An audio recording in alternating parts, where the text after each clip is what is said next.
7 अगस्त 2020 की शाम air India express की फ्लाइट नंबर 1344 केरल के कालीकाट एयरपोर्ट पर लैंड करने में काफी स्ट्रगल कर रही थी। खराब मौसम, बारिश और तेज हवाओं के बीच विजिबिलिटी काफी कम हो चुकी थी। पहाड़ी पर बने कालीकाट एयरपोर्ट के इस रनवे पर दोनों तरफ खाई थी, इसलिए पायलट एक बार लैंडिंग कैंसिल भी कर चुके थे। मगर दूसरी कोशिश में एरोप्लेन ने जब रनवे को टच किया तो पैसेंजर्स की जान में जान आई। उन्हें लगा कि आखिरकार हमने इस मुश्किल भरे सफर को सकुशल पार कर लिया है। मगर तेजी से दौड़ता हुआ ये हवाई जहाज पायलट द्वारा ब्रेक लगाने पर भी रुकने का नाम ही नहीं ले रहा था।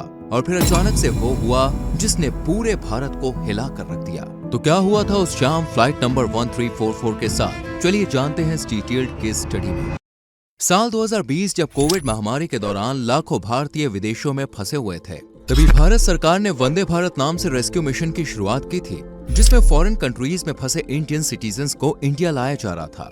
इसी मिशन के लिए 7 अगस्त 2020 के दिन यूएई के दुबई एयरपोर्ट से एयर इंडिया एक्सप्रेस फ्लाइट 1344 से अपनी इंटरनेशनल उड़ान भरने के लिए तैयार हो रही थी। इस फ्लाइट को दुबई से केरल के कालीकट एयरपोर्ट का सफर तय करना था। फ्लाइट की कमान 59 वर्षीय कप्तान डीवी सेठ के हाथों में थी, जिनके पास 10,848 फ्लाइट आवर्स का एक्सपीरियंस था। वहीं इनका साथ दे रहे फर्स्ट ऑफिसर अखिलेश कुमार के पास भी 1989 फ्लाइट आवर्स का एक्सपीरियंस था।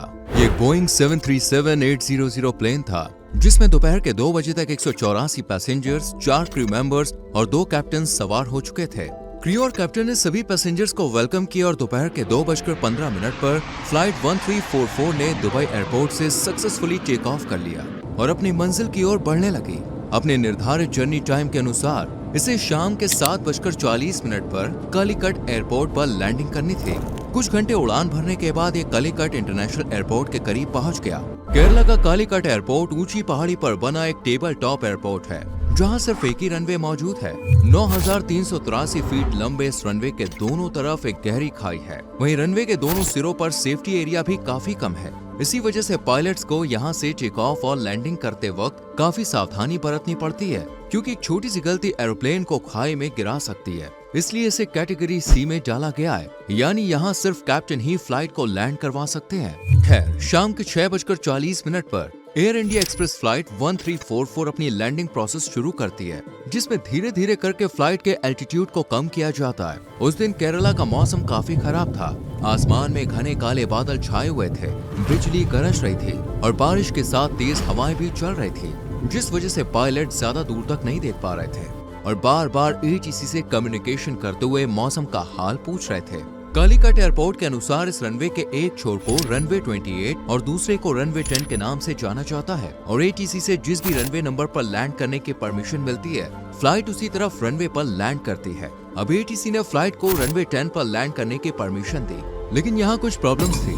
सबसे पहले कैप्टन ने नोटिस किया कि प्लेन का एक विंड स्क्रीन वाइपर काम नहीं कर रहा है, इसलिए वहाँ पानी जमा हो रहा है, इसलिए विजिबिलिटी और कम हो रही थी। इसके अलावा बारिश की वजह से रनवे की सेंटर लाइन लाइट्स भी नहीं चल रही थी और इस रनवे के हिसाब से फ्लाइट्स की हाइट भी ज्यादा थी। ऐसे में लैंडिंग कैंसिल कर देनी चाहिए थी, मगर कैप्टन ने एटीसी से टियर ड्रॉप अप्रोच से लैंडिंग करने की परमिशन मांगी। टियर ड्रॉप अप्रोच में प्लेन आगे जाकर 360 डिग्री की ऑपोजिट डायरेक्शन में टर्न लेता है और रनवे के दूसरी तरफ से लैंड करता है। अब ये करना काफी नॉर्मल है, इसलिए एटीसी ने फ्लाइट 1344 के कैप्टन को टियर ड्रॉप अप्रोच से रनवे 28 पर लैंडिंग करने की परमिशन दे दी। इसका एक और फायदा ये भी था कि सामने से आ रही तेज हवाएं लैंडिंग के बाद फ्लाइट की स्पीड को कम करने में मदद कर सके। अब तक मौसम तो साथ नहीं दे रहा था, लेकिन फ्लाइट में सब कुछ सही चल रहा था। कैप्टन ने प्लेन को रनवे 28 की तरफ घुमा दिया था और अब यह धीरे धीरे अपनी हाइट कम करता जा रहा था। जब प्लेन रनवे के काफी करीब पहुंचता है तो प्रॉपर विजिबिलिटी ना होने की वजह से कप्तान डीवी सेठ लैंडिंग कैंसिल कर देते हैं और एटीसी से कहते हैं कि हम गो अराउंड के लिए जा रहे हैं। दरअसल गो अराउंड में फ्लाइट फिर से 10,000 फीट जितनी हाइट पर जाकर इलाके का पूरा चक्कर लगाते हुए फिर से रनवे से अलाइन होती है और लैंडिंग इनिशिएट करती है। अब ये भी काफी नॉर्मल है। खैर, जैसे ही कैप्टन फ्लाइट को ऊपर ले जाते हैं तो एटीसी उन्हें कहता है कि अब आप गो अराउंड कर रहे हैं, तो क्या रनवे 28 के बजाय रनवे 10 पर लैंडिंग करना चाहेंगे? अब यहाँ कैप्टन एटीसी से ना भी कह सकते थे, लेकिन उन्होंने एटीसी की बात मान ली और रनवे 10 पर लैंडिंग करने का प्रोसेस शुरू कर दिया।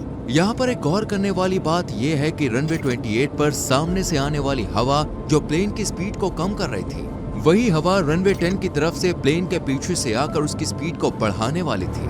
मगर इतनी मुश्किल सिचुएशन में कैप्टन के दिमाग में कितना स्ट्रेस होगा, इस बात का हम अंदाजा भी नहीं लगा सकते। खैर, धीरे धीरे प्लेन रनवे 10 की तरफ बढ़ने लगा और उसका एल्टीट्यूड कम होने लगा। 2000 फीट, 1000 फीट, 500 फीट, ये प्लेन नीचे तो आ गया, लेकिन खराब विजिबिलिटी की वजह से ये अपने ग्लाइड स्लोप से आगे निकल गया, यानी रनवे के स्टीयरिंग में ही टचडाउन नहीं कर पाया। अंधेरी रात और खराब मौसम में यह प्लेन रनवे से 30 फीट की ऊंचाई पर उड़ता रहा और देखते ही देखते रनवे का आधा हिस्सा खत्म हो चुका था। मगर अब भी प्लेन के टायर रनवे को छू नहीं पाए थे। रनवे के एंडिंग पॉइंट को काफी पास आता देख फर्स्ट ऑफिसर ने कैप्टन को फिर से प्लेन को हवा में उड़ाने के लिए कहा, लेकिन तब तक काफी देर हो चुकी थी और अगले ही पल प्लेन के टायर्स ने रनवे को टच कर लिया। अब कैप्टन ने तुरंत मैक्स मैनुअल ब्रेकिंग को एंगेज कर दिया, लेकिन ये काफी नहीं था क्योंकि प्लेन 250 किलोमीटर प्रति घंटे से भी अधिक रफ्तार से रनवे के छोर की तरफ बढ़ रहा था।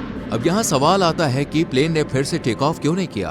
तो ऐसा इसलिए क्योंकि रनवे पहले से ही छोटा था और लेट टचडाउन की वजह से प्लेन ने रनवे का काफी बड़ा हिस्सा पीछे छोड़ दिया था। यानी अब कैप्टन और फर्स्ट ऑफिसर के पास पूरी कोशिश से ब्रेक लगाने के अलावा कोई ऑप्शन नहीं था। मगर कैप्टन और फर्स्ट ऑफिसर की लाख कोशिश के बावजूद वही हुआ जिसका डर था। रनवे का एंडिंग पॉइंट आने से पहले प्लेन रुक नहीं पाया और सामने लगी लाइट्स और बाउंड्री लाइन को तोड़ते हुए सीधे खाई में जा गिरा। करीब 60 नॉट्स यानी 110 किलोमीटर प्रति घंटे की रफ्तार और इतनी ज्यादा ऊंचाई से गिरने पर बड़ा धमाका हुआ और फ्लाइट 1344 के टुकड़े टुकड़े हो गए। इस दुखद हादसे में दोनों पायलट समेत प्लेन में सवार 19 यात्रियों ने अपनी जान गंवाई। खराब मौसम की वजह से एयरपोर्ट के रेस्क्यू स्टाफ और एम्बुलेंस को हादसे वाले एरिया में पहुंचने में थोड़ा टाइम लगा, मगर धमाके की आवाज सुनकर आसपास के गांव वाले तुरंत ही फ्लाइट के पास पहुंचे और मुसाफिरों को रेस्क्यू करना शुरू किया और कई घंटों तक चले इस रेस्क्यू ऑपरेशन में प्लेन में सवार 169 यात्रियों को छोटी मोटी चोट के साथ रेस्क्यू कर लिया गया। इस हादसे के बाद की गई इन्वेस्टिगेशन की रिपोर्ट में मिनिस्ट्री ऑफ सिविल एविएशन की सिक्योरिटी कमेटी ने कहा कि बारिश के मौसम में कालीकट एयरपोर्ट पर प्लेन की लैंडिंग को बंद कर देना चाहिए। साथ ही अर्ली इन्वेस्टिगेशन रिपोर्ट्स में बताया गया कि खराब मौसम, प्लेन की तेज रफ्तार और ग्लाइड स्पॉट से आगे टचडाउन करने की वजह से पायलट्स प्लेन को रोक नहीं पाए और इतना भयंकर हादसा हो गया। तो दोस्तों, नेक्स्ट केस स्टडी में आप कौन से प्लेन क्रैश के बारे में जानना चाहते हैं? कमेंट सेक्शन में जरूर बताएं। वीडियो बनाने में हमारे एफर्ट्स पसंद आए हो तो लाइक और शेयर करके हमें सपोर्ट कीजिए और ऐसी ही डिटेल्ड केस स्टडीज के लिए एयर स्टोरीज चैनल को सब्सक्राइब करके बेल आइकॉन को प्रेस करें, जिससे आने वाले केसेस आपसे मिस ना हो। मिलते हैं अगली वीडियो में। Till then, bye bye, take care.